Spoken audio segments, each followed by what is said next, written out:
रोहतक के महम इलाके के लाखन माजरा गांव में एक दर्दनाक हादसा हुआ जिसने पूरे गांव और खेल जगत को हिलाकर रख दिया।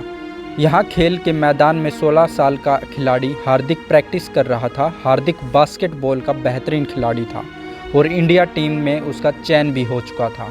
वह हाल ही में इंडिया कैंप से वापस आया था और फिर से अपनी ट्रेनिंग में जुट गया था। मंगलवार सुबह हार्दिक रोज की तरह ग्राउंड में गया। अभ्यास शुरू करने से पहले वह शरीर को गर्म करने यानी वार्म अप के लिए बास्केटबॉल के पोल पर लटककर व्यायाम कर रहा था। ग्राउंड में लगे सीसीटीवी कैमरे में पूरा हादसा रिकॉर्ड हुआ है। वीडियो में साफ दिखता है कि जब हार्दिक पहली बार पोल पर लटका तो कोई दिक्कत नहीं हुई, लेकिन जब वह दूसरी बार पोल पर लटका तभी अचानक बास्केटबॉल का पूरा पोल टूटकर उसकी छाती पर गिर पड़ा। पोल इतना भारी था कि हार्दिक वहीं गिर गया और उठ नहीं सका। मैदान में मौजूद बाकी खिलाड़ी तुरंत उसकी तरफ भागे और उसे उठाने की कोशिश की, लेकिन पोल का वजन बहुत ज़्यादा होने के कारण घटना इतनी तेज हुई कि किसी को कुछ समझ नहीं आया। सूचना मिलते ही लाखन माजरा पुलिस मौके पर पहुंची और शव को पोस्टमार्टम के लिए भेज दिया गया। बाद में हार्दिक का शव उसके परिवार को सौंप दिया गया। हार्दिक के पिता संदीप राठी ने दोनों बेटों को बास्केटबॉल सिखाने के लिए इसी ग्राउंड के कोच के पास छोड़ा हुआ था। पिता को उम्मीद थी कि बड़ा बेटा हार्दिक एक दिन देश का नाम रोशन करेगा और मेडल जीतकर लाएगा, लेकिन भाग्य को कुछ और ही मंजूर था।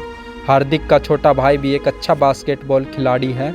दोनों भाई रोज इसी ग्राउंड में प्रैक्टिस करते थे। यह मैदान गांव की सामलाती जमीन पर बना है, जहां गांव के युवा स्पोर्ट्स क्लब ने अपने स्तर पर बास्केटबॉल ग्राउंड बनाया हुआ है। खिलाड़ियों ने ही यहां पर सीसीटीवी कैमरे लगाए थे ताकि सुरक्षा बनी रहे। पिछले कई सालों से यहां खिलाड़ी प्रैक्टिस कर रहे हैं और कई बच्चों ने इस ग्राउंड से खेल सीखकर गांव का नाम रोशन किया है। ग्रामीणों का कहना है कि रोजाना कई खिलाड़ी बास्केटबॉल के पोल पर लटक कर ही वार्म अप करते हैं। मंगलवार को भी दूसरे खिलाड़ी पहले लटके थे और तब कुछ नहीं हुआ, लेकिन हार्दिक के साथ यह बड़ा हादसा हो गया।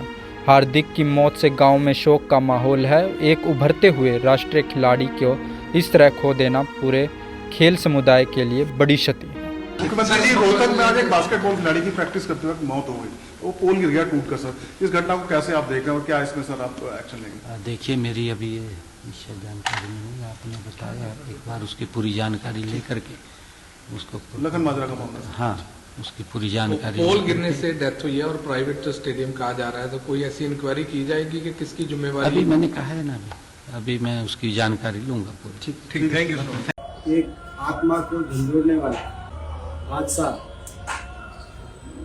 देश के सामने आया। एक 17 वर्षीय नौजवान लाखन माजरा गांव रोहतक से हार्दिक, जो अपने दिल में एक सपना संजोए हुए था, जिसका भारतीय बास्केटबॉल टीम में सिलेक्शन अभी हुआ था। वो चाहता था कि भारत की टीम के कप्तान के रूप में देश के तिरंगे को अंतर्राष्ट्रीय स्तर पर ऊंचा करने का कार्य करे, ताकि देश का जनगण मन राष्ट्रीय गान पूरी दुनिया के कानों में गूंजे। ऐसा नौजवान एक दर्दनाक हादसे का शिकार हुआ, लेकिन ये दर्दनाक हादसा पूरी तरीके से सरकार और सिस्टम की वजह से हुआ है। अपराध की श्रेणी में इस बेरुखी, इस लापरवाही को आप देख सकते हैं। खुद सरकार कुछ करे नहीं और हम विपक्ष में होते हुए बतौर सांसद कोटा भी दे तो उसको लगाया ना जाए। 3-3, 4-4 साल तक फाइलों में घुमाया जाए। इससे ज्यादा मैं समझता हूं इस देश के लिए, और देश की नेशनल बास्केटबॉल टीम में बच्चा सेलेक्ट हुआ, ये देश के लिए मेडल लाता, कोई हमारे लिए नहीं लाता, देश के लिए। हर देशवासी को सोचना चाहिए कि आज ये इसके पीछे कौन जिम्मेदार है।